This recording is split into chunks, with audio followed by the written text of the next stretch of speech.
What a wonderful day to all of you. So let me check right here because I can see that there's a lot of people who are watching us right now. So we are live on our Facebook page and we are also live in our YouTube channel. So please feel free to follow our Facebook page. At the same time, subscribe to our YouTube channel. So we'll be uploading more contents like in the next, most probably in the next weeks to come. And I'm happy to announce with you that this is a very special week for PSQ. This is the first time that we're holding a PSQ week. So it's called the PSQ week, or the Quality Week for the Philippine Society for Quality. And this is the 52nd year of PSQ.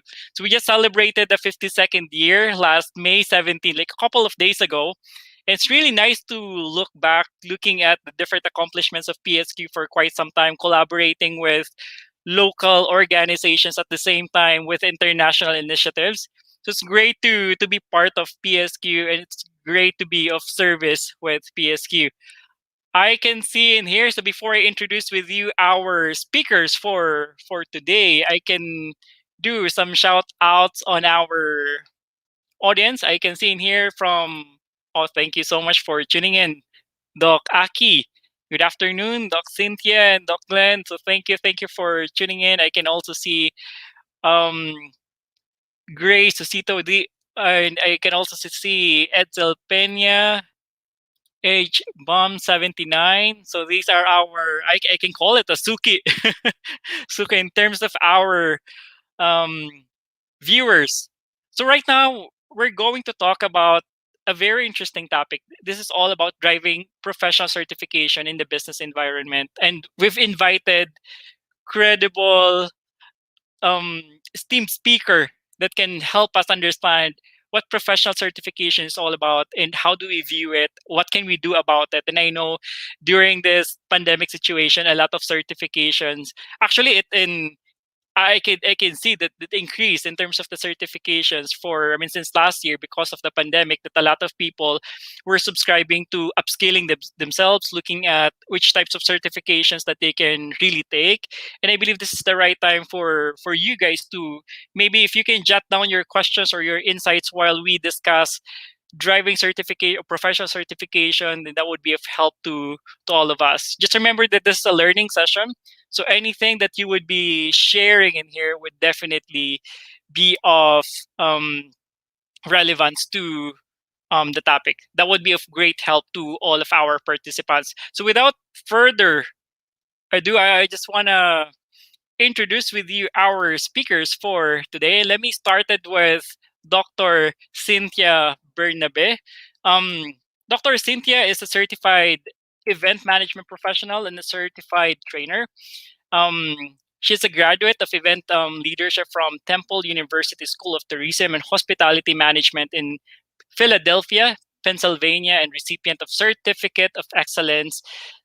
She's also the certification director of the Philippine MICE Academy, and she's currently an adjunct professor of Indiran colleges. She's also a consultant for event management program designed for Ascendance Asia, Singapore.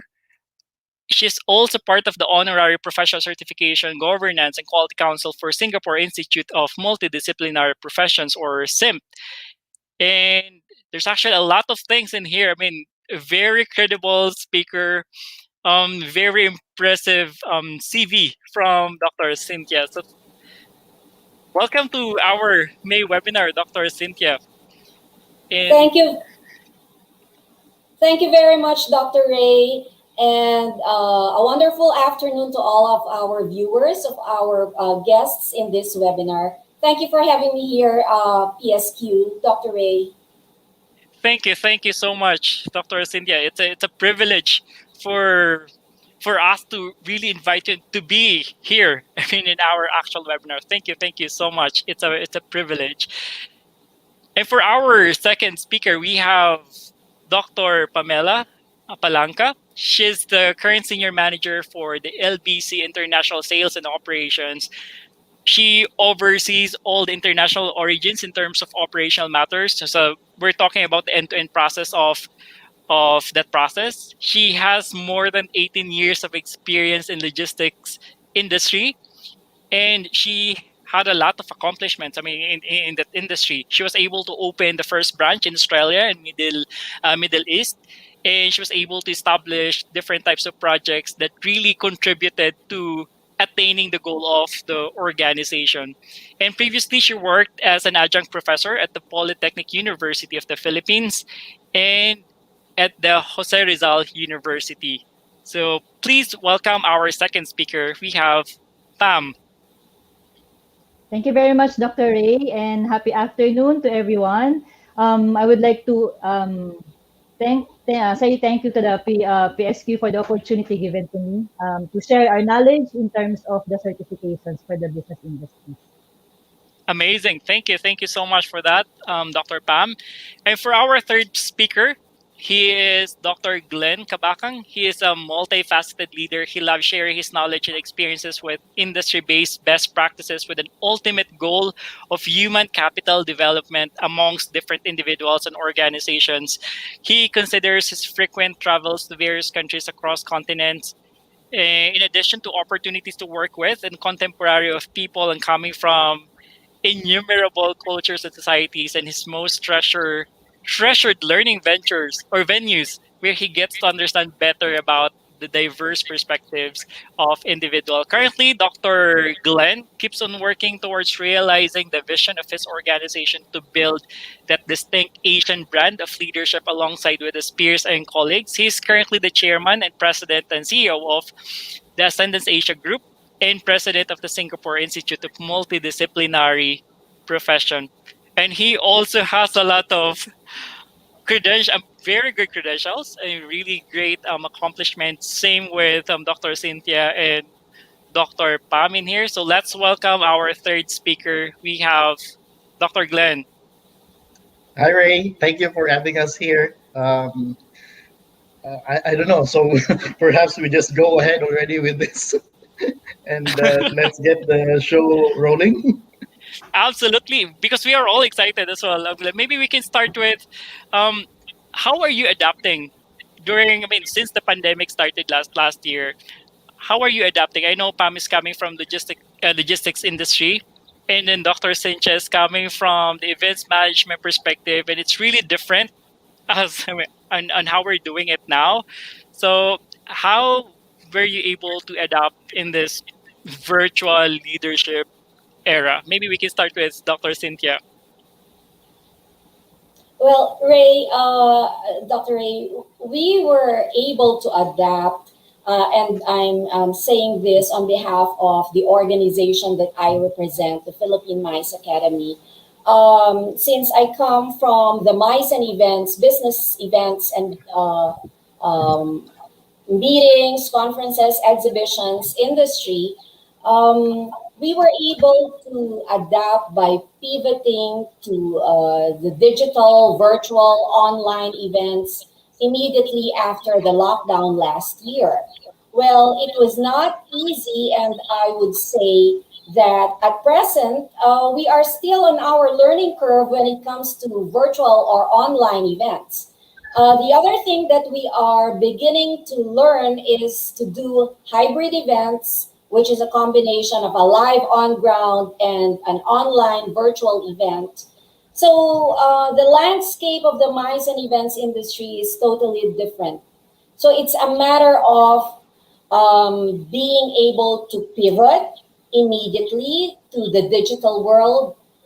Otherwise, we perish or we go extinct. Absolutely. Thank you. Thank you for sharing that. I can understand where you're coming from, Dr. Cynthia, because we were also holding different types of events, and especially for PSQ, like on a yearly basis, we had series of events, and we partner with events management teams, and then I can see that when we pivot as well, I mean, doing the virtual sessions just like this, it's really different in terms of connecting with our audience. So thank you for sharing that. And how about on your end, Dr. Pam? This I may say, as part of the logistics industries, like on the first few months of the lockdown, we're considering not only in the Philippines, but likewise across international.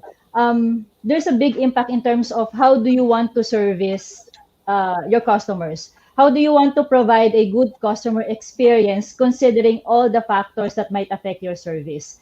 On the side of the LBC, like what mentioned by Dr. Cynthia, we're immediately adapting to what needs to be done in the industries. Delivery is not a easy path, of course, to a certain company. You need to Mhm. adapt in terms of establishing all the protocols because we're on a face-to-face. It's not like servicing a Yeah. certain customers that you can do online in just one click. So what we did, we established the protocols for all across internationals. We proceed with all our projects related to digital transformations. If you'll notice right now, we're doing, if you're seeing in the Facebook, we're doing more on pushing on the online booking. We're doing cashless payment in the origins. And just recently for the Middle East, we've established or we've deployed already a mobile app for our pickup drivers so that in order for us to at least streamline the process. Thank you. Thanks for that, Dr. Pam. How about on your end, Dr. Glenn? How's Actually, everything right from now, Singapore?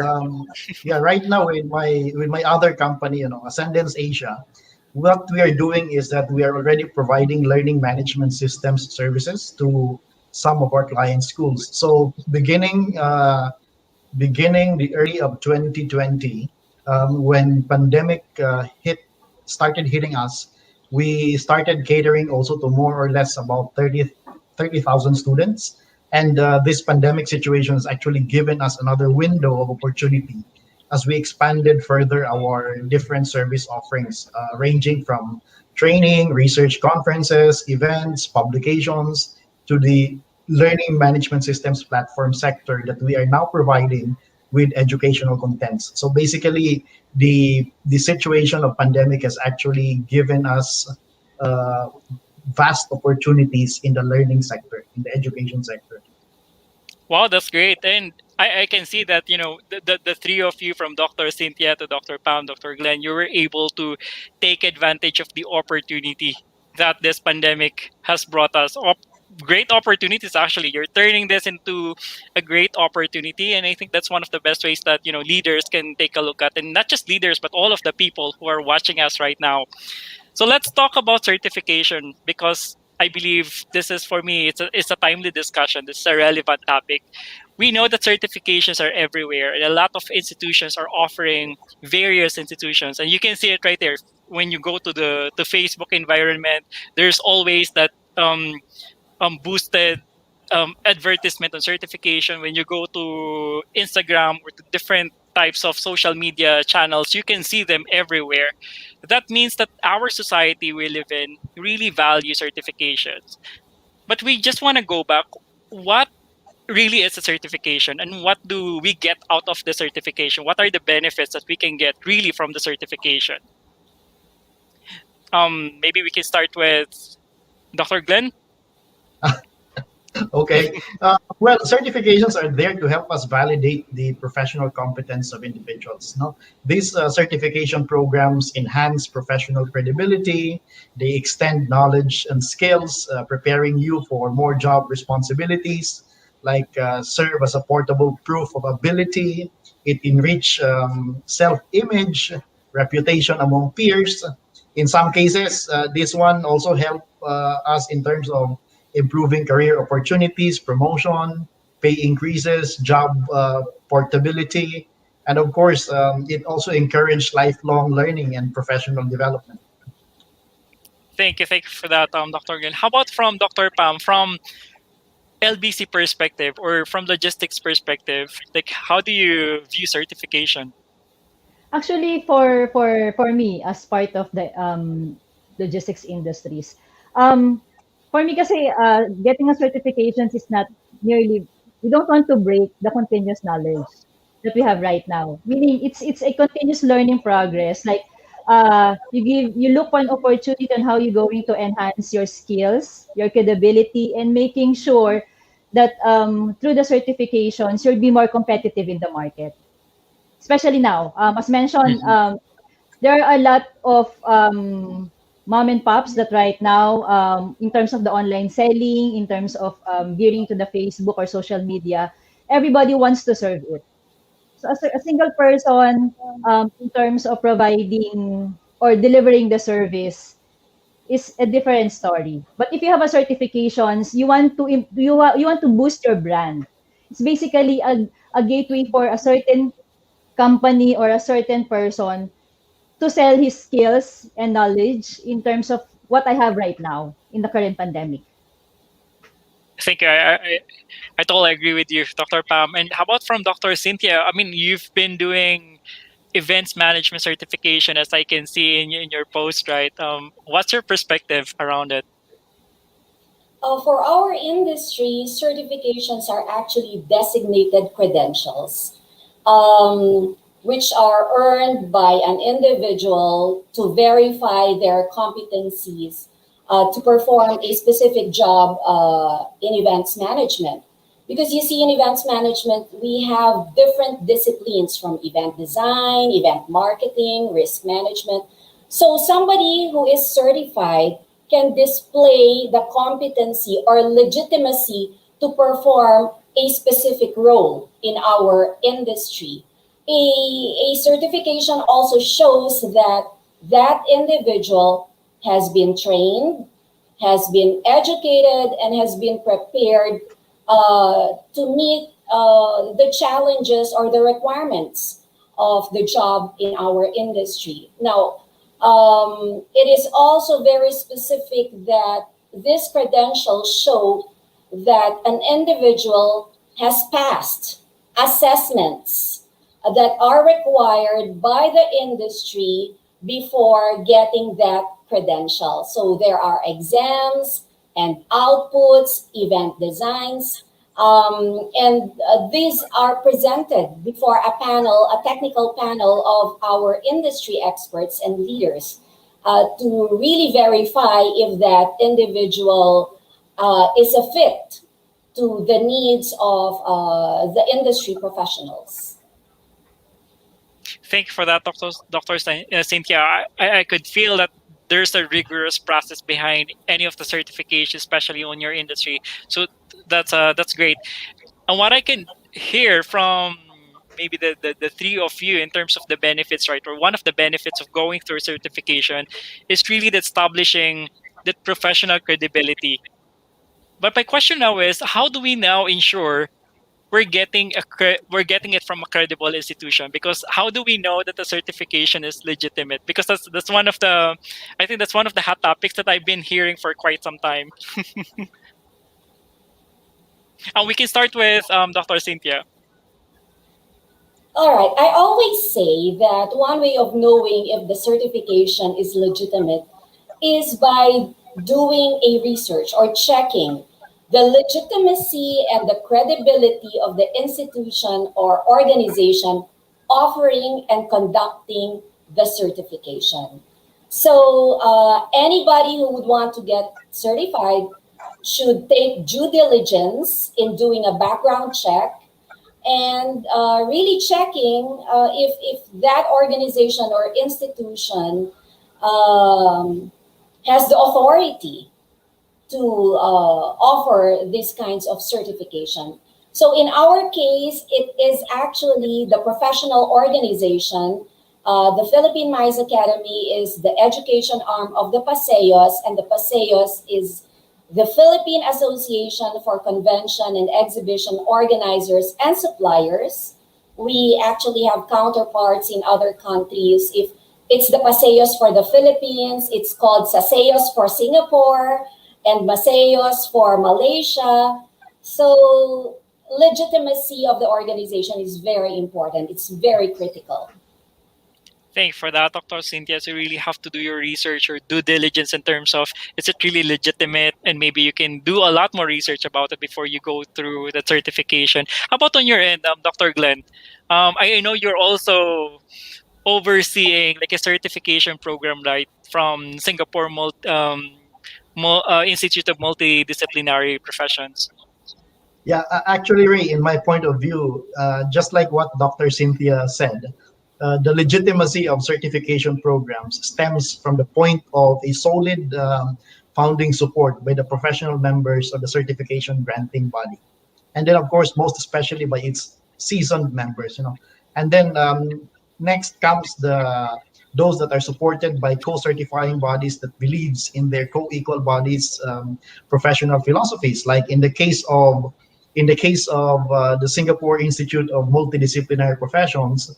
For the past years, what we've been doing is that we've been working on and partnering with other professional organizations in different disciplines, especially that in the case of SIMP, we have like, as the name implies, it's multidisciplinary. So like in what we have done for the case of operations management certification programs, we partnered with the Philippine Society for Quality, and then event management with the Philippine MICE Academy, human resource management with the Malaysian Institute of Human Resource Management. So of course, most important here is the acceptance by members of the professional communities that the professional certification granting body serves. In order for us, of course, to ascertain the legitimacy of these certification bodies or organizations, as Dr. Cynthia said, it is most important that we conduct due diligence and conduct deeper research before you delve into it, before you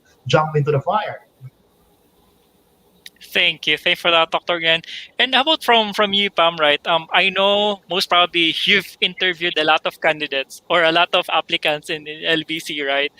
Um, and some of these candidates would be putting in their CVs, like I'm certified, say for instance, Lean Six Sigma practitioner, I'm certified in project management and all of that. How do you look at it? I mean, how do you look at like the legitimacy of the certification of that applicant? I mean, from LBC perspective. Actually, to be honest, Ray, I don't want to dwell more on the interview. I'll put on the perspective based on my experience.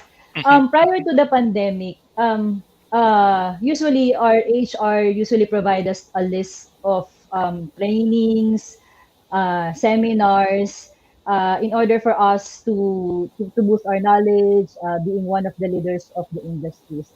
One of my requirements before me jumping into the list of the trainings that I need to attend is basically, as mentioned by Dr. Glenn and mentioned by Dr. Cynthia, me personally, I'm looking on basically the credibility of the company. Will it provide me more a opportunity to learn more? Because I've already experienced a few seminars which I attended, but at the end of the day, it just give me a negative um, perspective. Kumaga parang the money is wasted. So Mhm. for those who want to get a certifications, I suggest you look into that particular company that will give you more value in the industries. Um, Filipinos are like it's more cheaper, but in terms of the quality, it's low. So it's better to invest with a high price, but in terms of the impact to your professionals, to your credibility, it's an advantage. So that's the way I think of it. More on looking on the perspective on how this particular company certifying me. Let's say when I took the project management, when I took the Six Sigma, um, it's good. It's better. I invested. We give out budget, but the quality that it provides to us, it's very advantage in terms of having it in your CV. So when you transfer from one industry to another, it's an edge for you to compete with the other applicants. Thank you. Thank you for that, Pam. And I just want to piggyback on what you mentioned. Like in terms of I know one of the things that we're looking at would be the price or the pricing of the certification.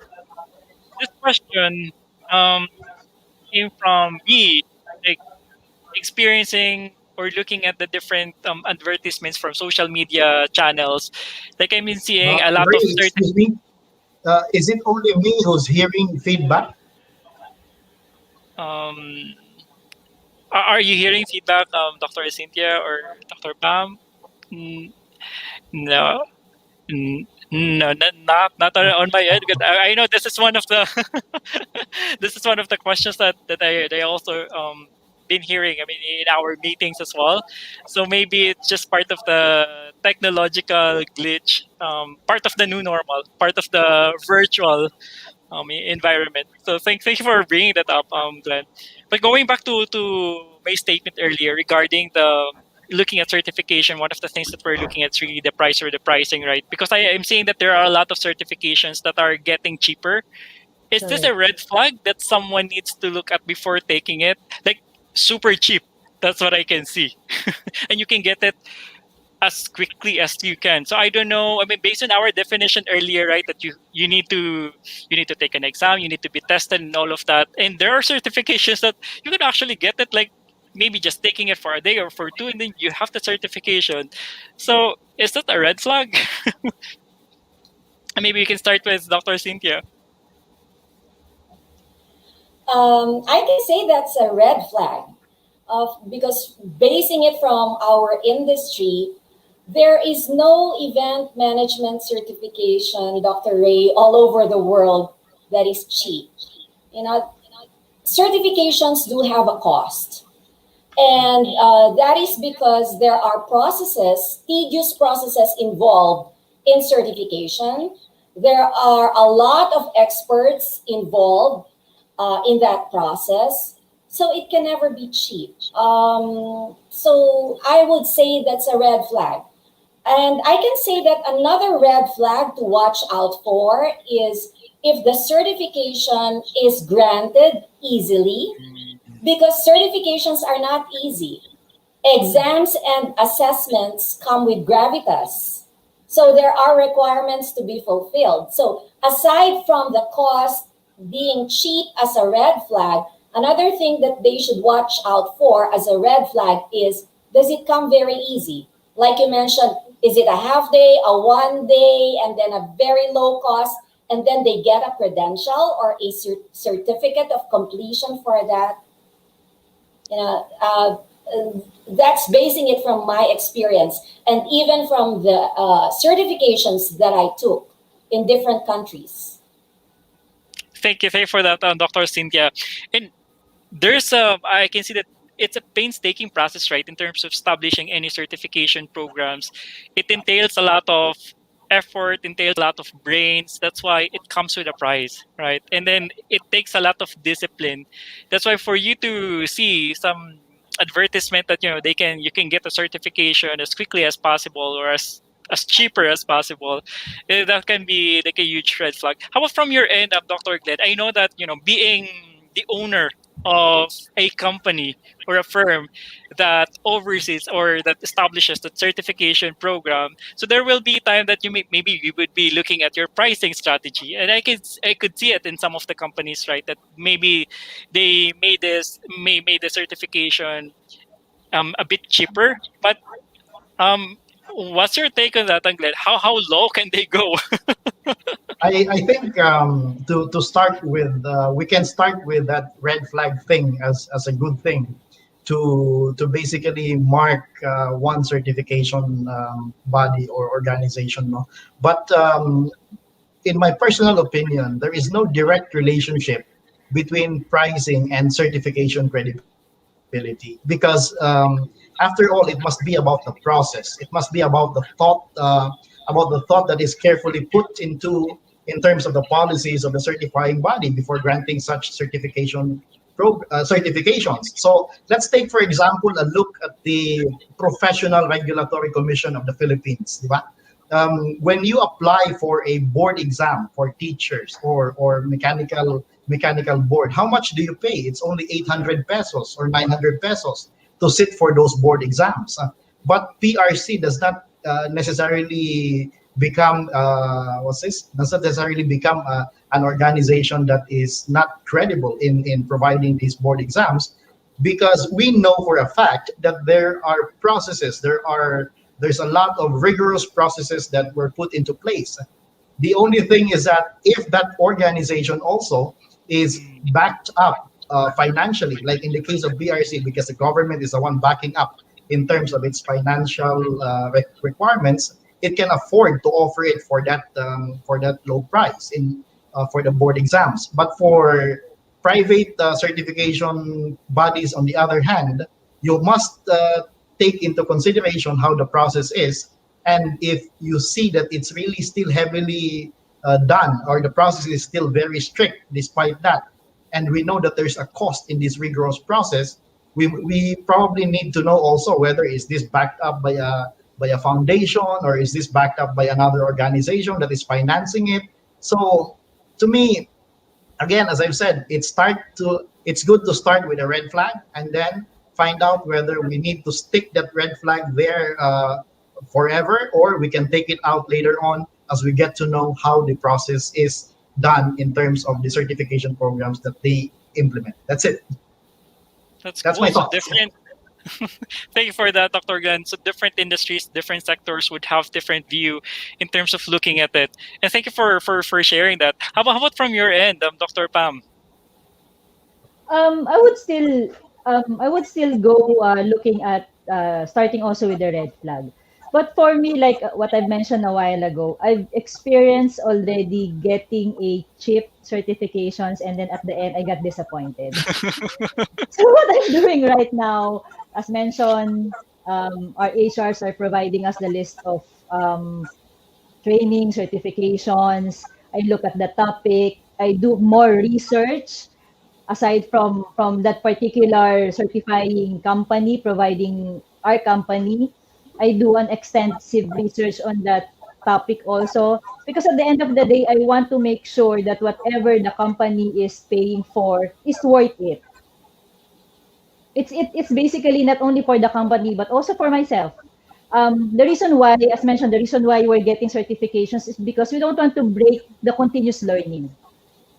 So it's we don't want to waste time, especially for those leaders, for those who wants to excel in their particular fields, getting a certifications that would not benefit them in the future. That's amazing. Thank you. Thank you for that, Dr. Pam. So right now, most probably a lot of students or students from the undergraduate, they're looking at certifications as early as in college. But what can you advise to these students who really want to be part of the corporate world after some time? Maybe what are the considerations that they need to look at as early as in college from certification perspective? We can start with Dr. Glenn.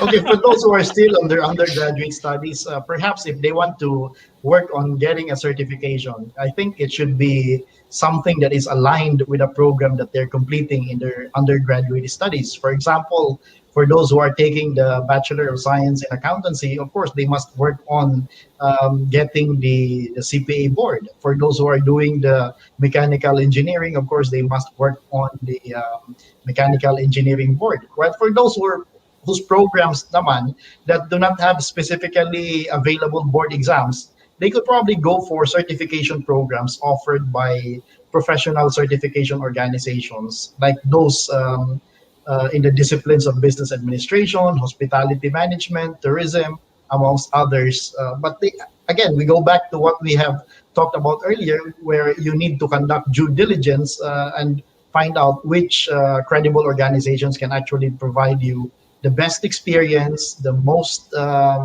what's this, the most learnings that you could get from. So with that in mind, I think that's what the undergraduate students should at least consider. So to all of the undergrad or to all of the students who are watching us right now, so please consider, please take a look at that perspective. That's actually great.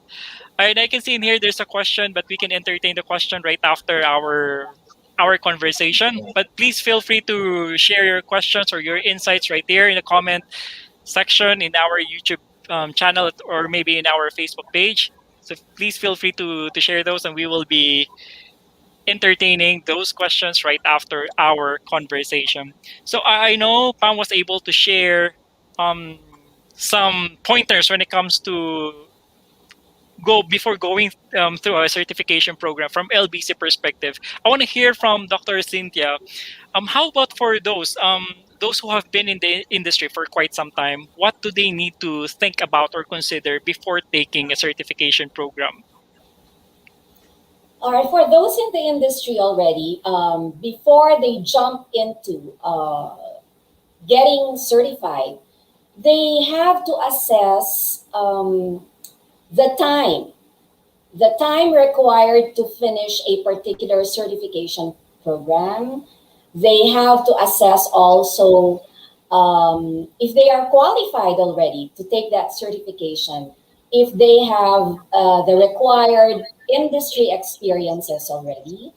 And a very critical element to consider is also the cost. What is the cost of that certification?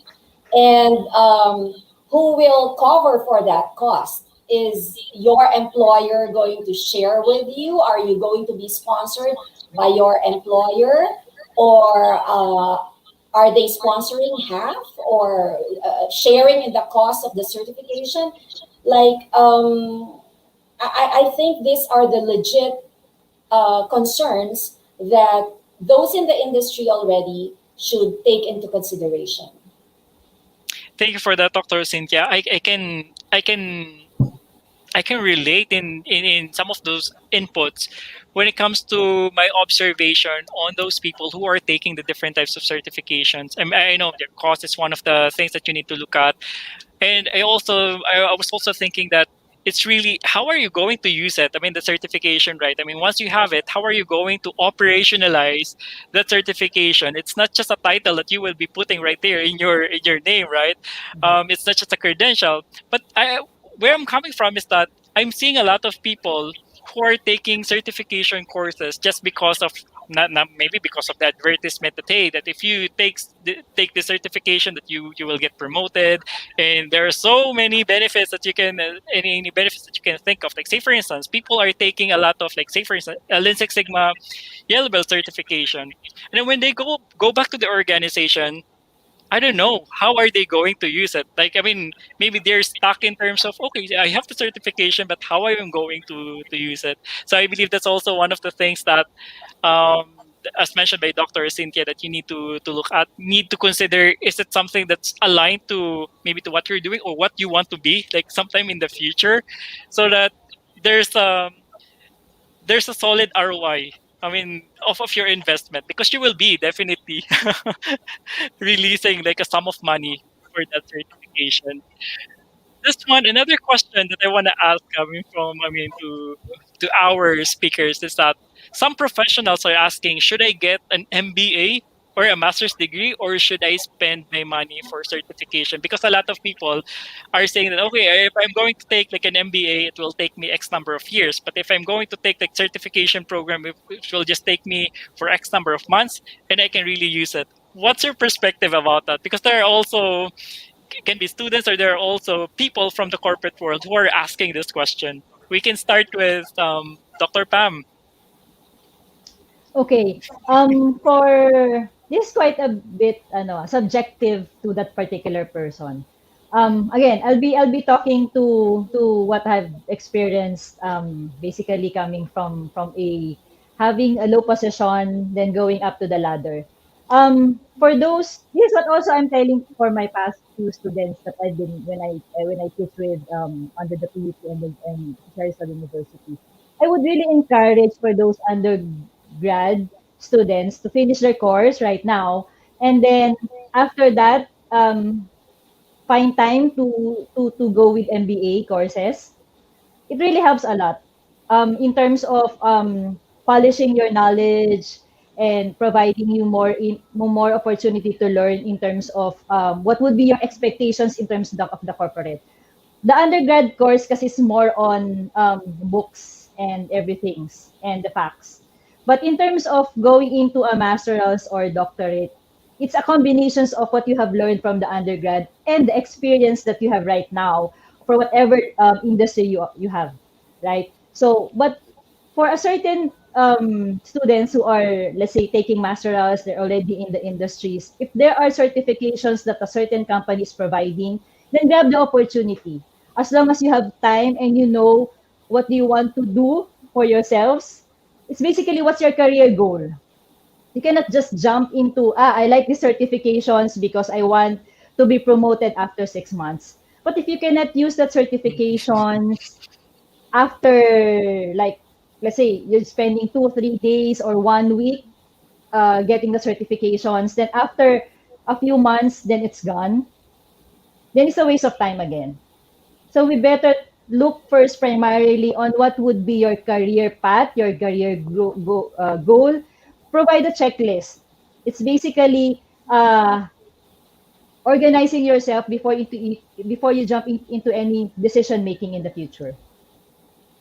Thank you, Dr. Pam. Really looking at yourself, your career goal, your path. What is that someone that you want to be? And how about from your perspective, Dr. Cynthia? I like what you and Dr. Pam have already stated, that you should consider where you'd like to be in the future. Now, for our industry, which is a fairly young industry compared to the other industries with certifications and professional licensure examinations, event management is fairly new. So, basing it on our industry, I would honestly say a requirement of an MBA is not very necessary. Certifications are more relevant to our industry. A certification on a particular subfield specialization of event management is more used in our industry.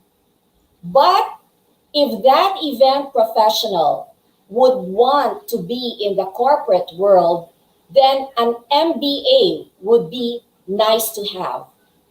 And another industry which is aligned or which is relevant to event management that would be requiring an MBA would be if that event professional would want to become an event management educator.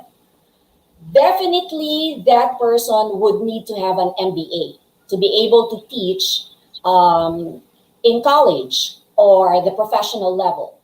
So it's really more on what you'd like to be and where you want to see yourself in the future.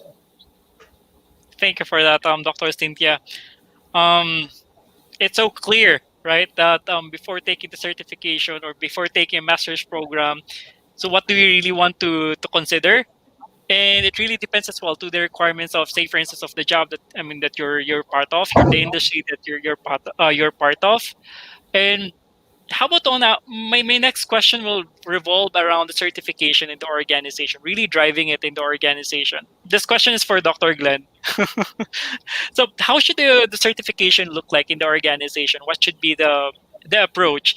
There are certification that require for you to complete actual like successful projects that generate a significant financial value to the company. Like say for instance on my end, I was able to went through several certifications as well. Like say for instance the Lean Six Sigma, Master Black Belt, at the same time the like Six Thinking Hats and other certifications, wherein I really went through not just the exams, not just the training, but I really needed to come up with an actual project that delivered significant impact to the organization. So, what is your take on that, Dr. Glenn? If an organization really wants to establish, like, say, for instance, like certification program, how do you make it like a sustainable program? Honestly, Ray, I think to me it's really difficult to say like uh, how should they do it because there's no such thing as one size fits all in terms of how do certification programs must be designed by different organizations. No, each has a different take in terms of their own different processes. But the bottom line here is the entire processes should lead towards professional competence validation, hence more on certifying for the skills that one has that is aligned with the body of knowledge of that particular discipline where one is getting certified with. So to me, my take especially for certification programs is that if you're a certifying body, you must stay as a certifying body and not be as a training organization training students to become certified, and then at the end of the day you will also be the one to do the certification program or to implement the certification assessments. It's like what's this, it's like you're cooking from the start and then you're eating at the end, and then you're telling yourself, wow, it's so good, it's so nice, and then it tastes very delicious. How can you say that? You're the one who cooked, you're the one who prepared from it, the ingredients, you're the one who cooked, and then at the end of the day, you're also the tester of the food. So what kind of how should I say it? What kind of credibility do you have if you're going to do it that way? That's why a certification body must be a third party. They may be able to provide learning packets in virtual format or anything, but then at the end of the day, they must be a third, third third party only, checking the competence of one who's taking the certification. Thank you. Thank you for that, Dr. Glenn. I can see in there like so there will be conflict of interest in terms of you doing the certification at the same Yes. time you doing the training. Thank you, Dr. Glenn. How about from LBC perspective, Dr. Pa? Maybe you can add some more in terms of driving the certification program in the organization. Actually, it will always depends also on what would be the objective of the company. Okay. For us under the LBC, when we took the certifications for the ISO, basically our objective is to be more competitive enough. It provides us a more defined process across all, meaning we were given the opportunity to fix what needs to be done in order for us to provide a better customer experience to our clients. Because certifications like the ISO is really a big impact to an organizations like us who are in the service industry. So it's very important for a certain organizations before getting any certification to look what they need to look on the requirements basically. Do they need to be more on, like as mentioned, to be more competitive in the industries? Um, they're looking more primarily on how their service or product would be evaluated. So it depends. It's like what mentioned by Dr. Glenn. It would be basically hard to determine if you will be by yourself be getting the certifications. It's primarily it's a it's like if you want to be assessed, there should be a third party involved because you cannot see whatever would be the missing part in your certain in yourself or in a certain company. So it's important to know the goal first. Thank you for that, Dr. Pam. Really looking at the mission of the organization, really looking at the strategic goals of the organization, and maybe you can look at there if there's some alignment before establishing the certification and which types of certification you want to subscribe. Is it an organizational wide certification, or is it like the professional certification for the employees? How about from your end, Dr. Cynthia? From our end, we partnered to make this or to sustain the certification that we have. We partnered with institutions, credible institutions, because we provide the content, we provide the education, we provide assessments for the event design, but we do not administer examinations. This is aligned again with what Dr. Pam and Dr. Glenn stated a while back. You see, for our international certifications, we have partnered with two co-certifying bodies. One is the Singapore Institute of Multidisciplinary Professions, the organization of Dr. Glenn, which administers the exam for 4 credentials for certified in event management associates for college students. And then we have the certified in event management professionals, those in the industry, certified event management educators, because the requirements are very much like to those of the professionals. And then we have the certified event management executive. So the Philippine MICE Academy will not administer the exam. It is Singapore Institute of Multidisciplinary Professions who has the platform to administer our exams based on our content. Now, the other one is aligned with the Events Industry Council, which is based in Washington, D.C. We also provide the education requirement of that certification, but they administer the examination. So we don't bake the pie and eat the cake or eat the pie as well. Yeah. Okay, so because our core is the content, is the industry experience, we only provide that component of the requirements because the requirements for our certification are three. One is experience, we provide for that. Two is education, we provide for that as well. And the third is examination, we don't. We have a third party partner who does this for us. So that's how it happens for our industry. Thank you, Dr. Cynthia. I think this question is for Dr. Pam. Do you think certification program can be one of the employee retention strategies that organizations can establish? From LBC perspective, is it one of the retention strategies, Pam? Yes, actually, yes. For the side of the LBC, we really value the importance of an employees and their contributions to the company. Actually, right now we have this program wherein we call the CDSP. It's the Career Development Succession Planning. One of the requirements that for us leaders is for us to find a successor because let's basically reality, let's say luckily for a certain company, for a certain employee to stay long like me for LBC for 18 years, okay. But in terms of before, when I started with LBC, I started like as an associate. I undergo several trainings, I undergo several certifications, apply to what I've learned from those trainings. And then what I'm doing right now with my staff and my associates is I assign a particular or I nominate a particular person that I'm managing his career right now. So in order for that particular person to go up on his ladder is basically to attend several trainings pertaining on how I will develop more his skills.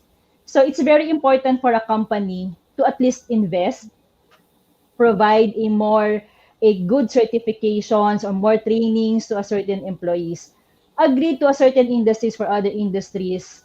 There are some associates or employees that would rather go for some certifications like Six Sigma, project management. Then after a month, they'll be transferring, bringing that knowledge to another company. That's why there are certain companies wherein if you are attending a seminars or a certifications, you are obliged to stay at least 1 year. For us, for LBC, we are, let's say when we attended a certain, the coaching certification, we are required, or the executive development program, I was required to at least stay with the company for 2 years because the company invested for it. But on the other side, the impact of that particular program that I attended is a very helpful program to me in terms of me providing the decision making, preparations of the management reports, how I would align every process in the international origins. So it's very important for a company to invest. Thank you. Thank you for that, Dr. Pam. So really great. If organizations are really investing for its people, especially from not just for training but also for certification, because as mentioned earlier, there's just a lot of benefits that you can get from certification program. And at this point, I know Dr. Cynthia and Dr. Glenn, you guys are facilitating certification programs. Maybe you can provide more details about these programs. We can start with you, Dr. Cynthia. All right, thank you for this opportunity, Dr. Ray. I'd like everyone to know, although I know we have varied audience here of different professions, I'd like you to know that very soon we have an upcoming certification in event marketing. This is going to be in June 1 to 4 in partnership with Enderan Colleges Extension. They provide the logistics for our certification. You can go to the website of the Enduran Extension or the website of the Philippine Mice Academy for more details. Or you can send me a private message in Messenger, Cynthia Riantaso Bernabe, and I will reply to you. This event marketing certification course leads to credentialing or being lettered in our industry. Now, you can go to the Singapore Institute of Multidisciplinary Professions website to know more about our certifications in event management. And I'd like everyone to know that in the Philippines, we are the only arm that provides certification in event management and the only two in Asia. So I hope to see you around. I Wow. hope to see you in the Philippine Mice Academy, in SIMP, or in Enduran colleges. Again, thank you to PSQ for this afternoon's event on certification. It's a pleasure. Thank you so much, Dr. Cynthia. It's an interesting certification that you mentioned. How about what from your end, Dr. Glenn?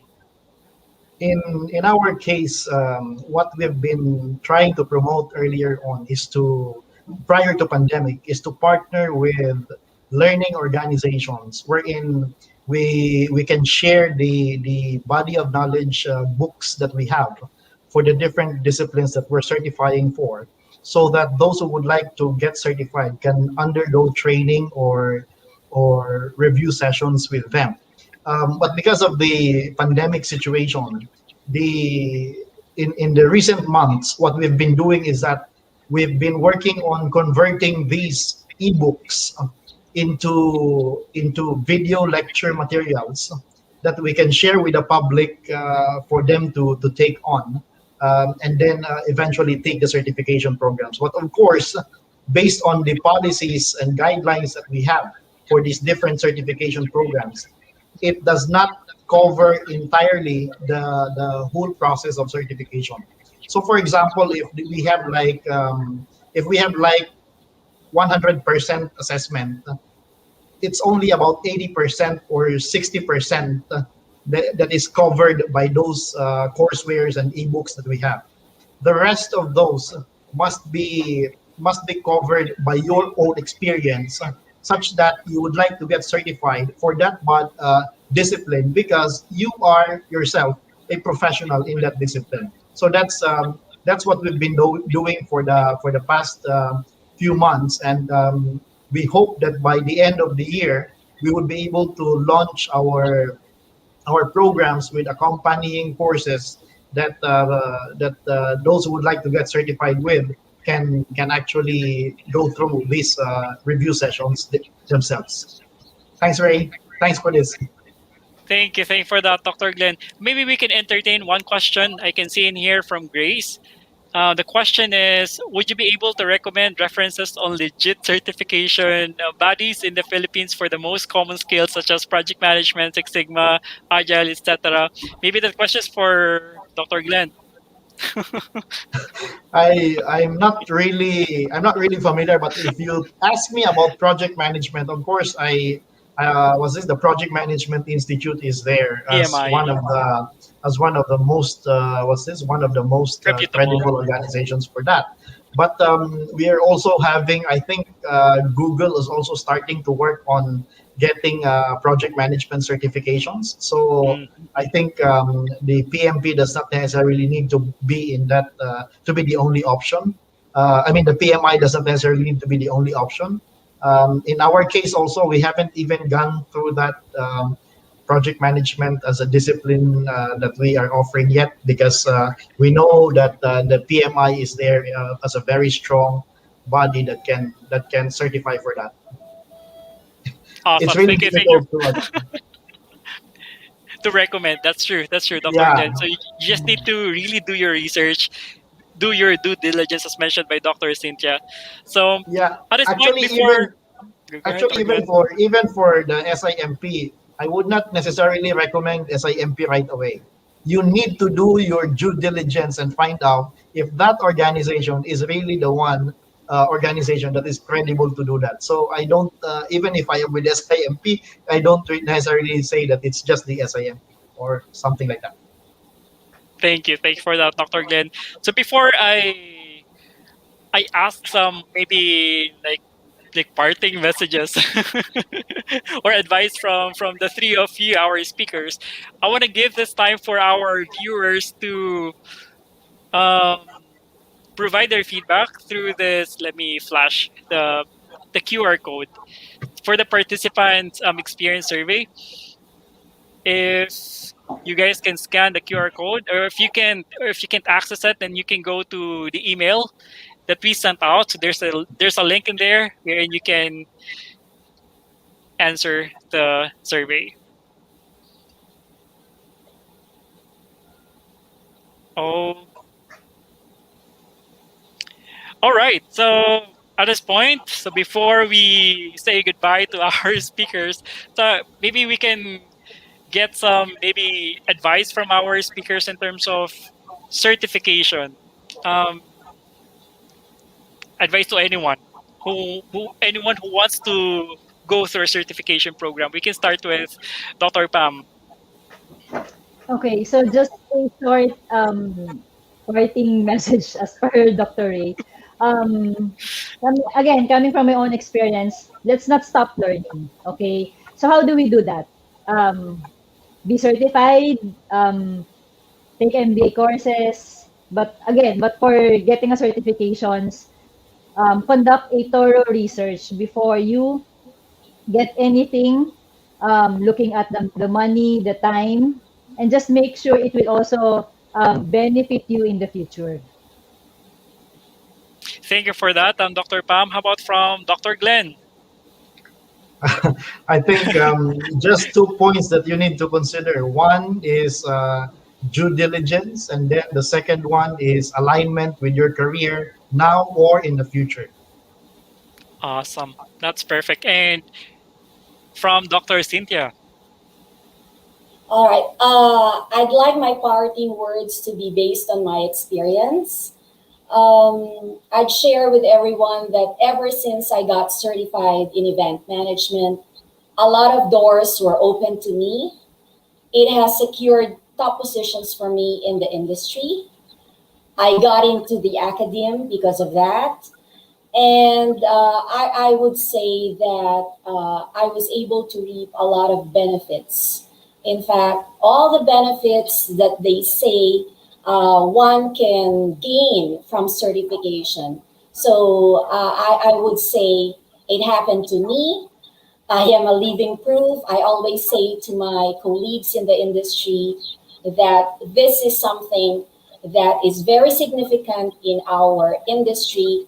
In fact, pretty soon, people who would like to be in the events industry or work in the workforce of event management will be required to be certified.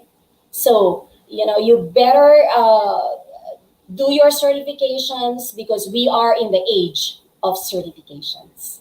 Thank you very much. Perfect. Thank you so much, Dr. Cynthia, Dr. Glenn, Dr. Pam. I learned a lot from this specific session, and I hope our viewers or our subscribers or our audience really also learned a lot from this session. So thank you so much from the bottom of my heart on behalf of PSQ board. Thank you so much for being with us, for gracing our PSQ week event. And by the way, to all of our members, PSQ members, and even to the non-members of PSQ, PSQ is a co-certifier of an operations management certification with the Singapore Institute of Multidisciplinary Profession. So you can get in touch with us to our secretariat or maybe to the SIM or to SIMP to know more about that certification. So we'll be sharing more about the details of it in our social media channels. Okay, so thank you so much again, Dr. Cynthia, Dr. Pam, and Dr. Glenn. And before we end our session for today, I want to share with you the National Quality Forum that will be held on October 15th. So I'll share with you right now the teaser of that event. So thank you so much, everyone. Have a great afternoon.